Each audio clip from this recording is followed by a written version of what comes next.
Hey guys, this is Robbie Avils with RPP. Welcome to part 4 of this webinar on pitch design and pitch development. During this webinar, we're going to go over a pitch-by-pitch review and cover a wide variety of topics that help improve players' overall movement patterns. So let's get into it.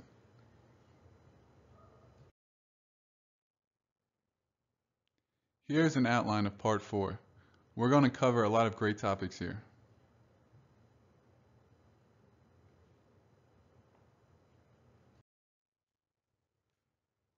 Improving movement patterns.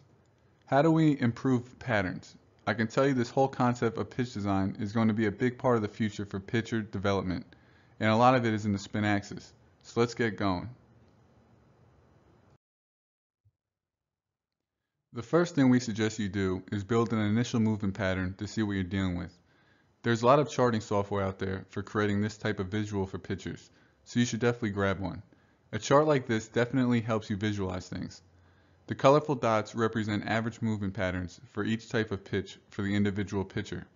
In our experience, you need to throw a full bullpen with 15 to 20 good pitches, meaning strikes, for each pitch type to get a decent initial reading. This is kind of like a pitcher's DNA. The pattern is innate to each pitcher in how they throw the ball. Before we go further, I wanted to quickly review the topic of spin axis. To help improve movement on a pitch, you need to adjust the spin axis. As we reviewed earlier, it's kind of like the steering wheel. Whichever direction you tilt the baseball's axis is the direction you will create the movement. Before we visually review the spin axis, I would like to point out that when we refer to spin axis, we are talking about the most dominant spin axis. At any given time, a baseball can be spinning along all three different axes, but what the eyes tend to pick up is the most dominant direction of spin. It also happens to be the direction of movement. The more dominant axis will create the largest force. I think you'll see what I'm referring to when we go through these slides. Although many things contribute to the spin axis, pay close attention to the placement of fingers at the point of release. It has a great deal to do with how the spin axis is generated. There are several factors that influence a ball's spin axis. They are arm slot, which includes shoulder tilt, elbow flexion, initial grip, finger placement and pressure, wrist position, and the final placement of fingers at the point of release. The arm slot is relatively straightforward. Movement patterns are generally highly correlated with arm slot. Let's take it to the extremes. A sidearm guy obviously can't throw a 12-6 curveball, and a guy coming over the top may have a lot of depth on his pitches, but can't have much lateral movement. We're not going to review initial grip here because there are so many and they all can have varying results.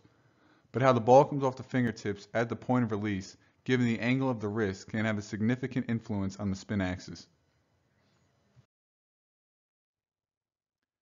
Let's quickly cover arm slot. It's relatively straightforward and intuitive when you think about it. This is basically what you get. These slides are from a presentation from Matt Lentzner, a writer and researcher with Baseball Prospectus. As you can see, the ball's movement pattern generally tend to follow the arm slot. One of our summer interns here did an in-house research this past summer on this exact topic, and it proved the same. Pitch movement highly correlates with the general direction of arm slot. However, as a practice, we don't recommend changing arm slots to improve movement patterns. Now every pitcher is different. What works for one may not work for another.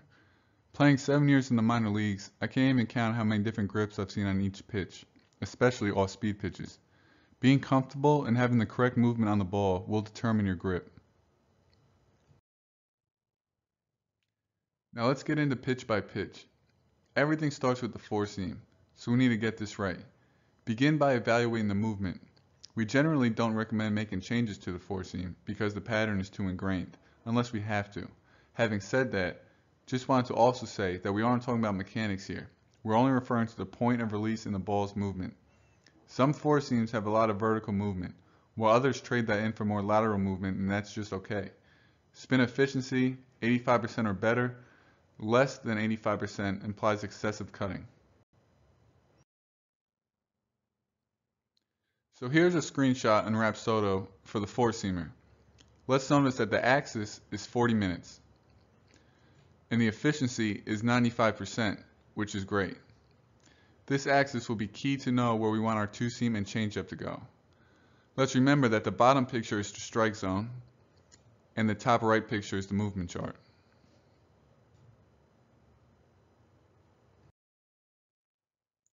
Here's the four seam. We have slowed it down so you can see how the spin axis is formed at the point of release. You can clearly see the 40-minute spin axis on this pitch as it comes off the finger. We're trying to create a lot of backspin and stay behind the ball. For the two seam, we want our axis to increase by at least 30 minutes. This in turn will create a different movement pattern, creating more lateral movement and less vertical movement. Remember, we can't start tunneling different pitches if all of them move in the same direction. So if the axis on my four seam we call X, I want my two seam to be a minimum of X plus 30 minutes. When we talk about the two seam, what we would like to see is an increase in lateral movement and a decrease in vertical movement. Sometimes we notice we have a little trouble doing this when the four seam already moves a ton arm side. Sometimes with a four seam axis about 2 o'clock or greater, it gets a little hard. If this is the case, sometimes we switch to working on a cutter instead. On this screenshot, you will see the effective movement we created compared to the four seam. You'll notice how my axis increased to 134. In turn, we created a different movement pattern. And we did all this while maintaining the efficiency and also maintaining the velocity.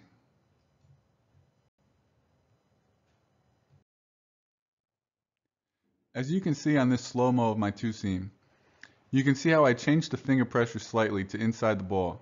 I tilted my wrist and hand a little outward and I pulled down differently from the top right to the bottom left to help myself increase the spin axis. When we're talking about the movement pattern for a changeup, we really have one rule. We need it to move outside the four seam arm side. We don't necessarily need it to move more horizontally than the two seam, but definitely the four seam. If everything else isn't working, then definitely check the point of release with a high-speed video camera. And if that doesn't work or help, definitely change the grip. Here's a screenshot of my changeup on Rapsodo. As you can see, I personally like to get as much horizontal movement as possible, shown on the movement chart.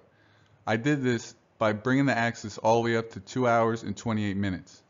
Having done this, I still maintain my efficiency and I got a good successful drop in velocity.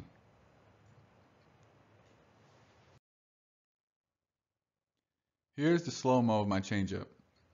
Obviously, the first thing we'll notice is how my grip is totally different than the fastballs. I shift over my two fingers and replace it with a guide finger. At the point of release, you'll see me try to turn over this ball, and the last finger on release point will turn the ball over and create all the axis I need to increase this to 228. Thus, in turn, obviously bringing my horizontal break up to 17.8 and the vertical break drops down to 5.3. Here's a great example of one of our guys recently. You can see the initial pattern on the left. Notice that initially the four seam, two seam, and changeup on average all moved very similarly. Over a period of 6 to 8 concentrated sessions, we began to successfully separate them. Here are some generic suggestions. Educate the pitchers about movement and all the relevant terms. The more they know, the quicker they will learn. I don't like to speak physics with pitchers. I like to talk baseball and how to spin the ball in various forms and shapes. We'll discuss this a little bit later. If they understand you, then both the player and the coach will have a higher likelihood of success. When we talk about movement patterns for the sliders, we want as much lateral movement as possible without excessive vertical movement. Given Bauer's success this past season, one would assume the more lateral the better. Having said that, when we want lateral movement, the tendency is to drop the arm a little bit to increase the axis. Obviously, we don't want to do that, so the challenge is to maintain your arm slot and increase the lateral movement. Here's the first of two sliders I want to show you guys. The first thing I want you guys to notice is the efficiency and then the movement chart. This is more of a gyro slider. The efficiency goes down to 27% and the movement sacrifices a little bit. But you'll notice on this that we get increased the velocity on this and it's more of a straight pitch. Here's a video of a typical slider. The thing with sliders, given their high gyro spin, is the spin axis is pretty much aligned along the y-axis towards the catcher. In this specific case, over 70% of the spin is gyro. Although you see a spin axis on the video in the pitch breaks glove side, most of its spin is spiral. This type of slider generally has little to no break, as gravity is the only force working on changing its path. Here we have the second slider, or I like to call it the Bauer slider. What you'll notice on the movement chart is that I dramatically increase my horizontal movement and decrease my vertical movement. The efficiency pretty much doubled almost. That being said, the movement increased dramatically, and the speed didn't really sacrifice too much. On this slow-mo of slider 2, notice how my grip at point of release changed. I try to put my thumb under the ball more so it can easily spin gyroscopically as much as possible. On this pitch, I'm going to try to get as much lateral movement as possible, so I'm using my fingers to try and spin it right to left as hard as I can. When we're talking movement patterns for the cutter, we want way more vertical lift than the slider. The grip and the location of the fingers heavily influence this pitch. It's more a finesse pitch you're going to have to get a feel for. Sometimes we like to think of a lefty two-seam when we're throwing this pitch, to get a little glove side and a little lift. So now we get the Rapsodo screenshot, the breakdown of the pitch. As you can see, we increased the axis to 11 o'clock. That in turn increased the vertical movement on my pitch to 9.5 inches. We did all this while increasing the velocity compared to the slider, which is obviously the goal we're going for. Here's the slow-mo of the cutter. Notice how the grip almost resembles a four-seam fastball, but instead of pulling straight back from top to bottom, we're going to be pulling from the top right to the bottom right. This is almost like a combination or in between throwing a slider and a fastball. Our intent on this is not to teach you guys how to throw a curveball, but instead the following video will show you how the spin axis is going to affect the break. Let's get into this and how this happens on the next two slides. First and most importantly, let's look at the axis at 7:08. The closer we get to 6 o'clock, the more straight up and down the break will be. The movement chart shows how I got a decent amount of horizontal movement on this pitch. The 84% efficiency is great because the more efficiency, the more movement. And the speed differential at about 61 miles an hour was what we were looking for in this pitch. Here's the slow motion video of the curveball. Notice how at the point of release, I'm trying to get my fingers on top as much as I can to create as much topspin as possible. What we are trying to avoid here is coming down the side of the ball, which would increase the axis towards 8 o'clock and decreasing our vertical movement. Here we're going to go over some miscellaneous suggestions. In this section, we're trying to put it all together. How do we actually improve movement patterns? It's definitely easier said than done, but also definitely doable.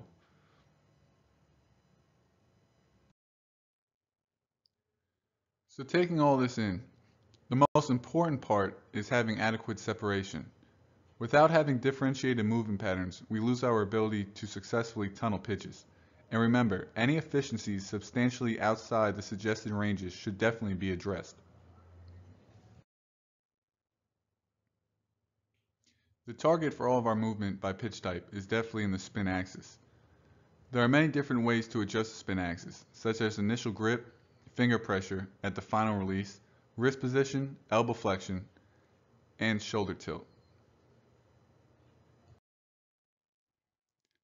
The way we have found success was by taking this step by step or level by level. We like to start flat ground with low intensity and gradually increase the intensity with the slope of the mound. Then we like to blend both to hammer down the goal we are going for. Another general observation we noticed was when we move pitches along the axis, sometimes our other pitches follow. For example, if our two-seam starts going arm side, sometimes our four-seam might follow it to the arm side also. We suggest working on pitches in opposite quadrants. For example, a four-seam and a curveball, because a four-seam would be in the top right quadrant and a curveball would be in the bottom left quadrant. Having a high-speed camera helped us out a lot. Having the ability to show the pitcher the final release point and comparing it to a library of pitches we created was extremely helpful. And remember, Combining that with trial and error with the instant feedback of the Rapsoda machine was a huge part in this pitch design program. One final note. When we're improving our movement patterns, we're changing our movement patterns. And as your movement patterns change, your command will initially decline a little bit. Remember, we're throwing pitches that are breaking differently than we ever have before. So if your command suffers at first, that's okay. Just give it some time. I would like to add a couple of comments to sum it up. Pitch development is hard work, and it can be very frustrating at times. To summarize it, the thing about having data is that it only deals in facts. It tells you exactly what you threw and what happened, and it allows you to compare your pitches to learn where you need to improve. Advanced pitchers all over pro and college ball are taking advantage of this information to improve their performance, so be patient and let the data guide you. In conclusion, I just want to say that if your various pitches don't have different movements from one another, then you're not really pitching, you're just throwing. Highly successful pitchers move the ball around a ton. It's this relative movement that allows them to tunnel pitches and create maximum deception and bring batters to their knees. Hopefully you've enjoyed these webinars. Please feel free to shoot us any questions and/or comments. You can reach us on Twitter at RPP_performance. Thanks again. Please give us a follow on social media. Twitter, Instagram, Facebook at RPP_performance.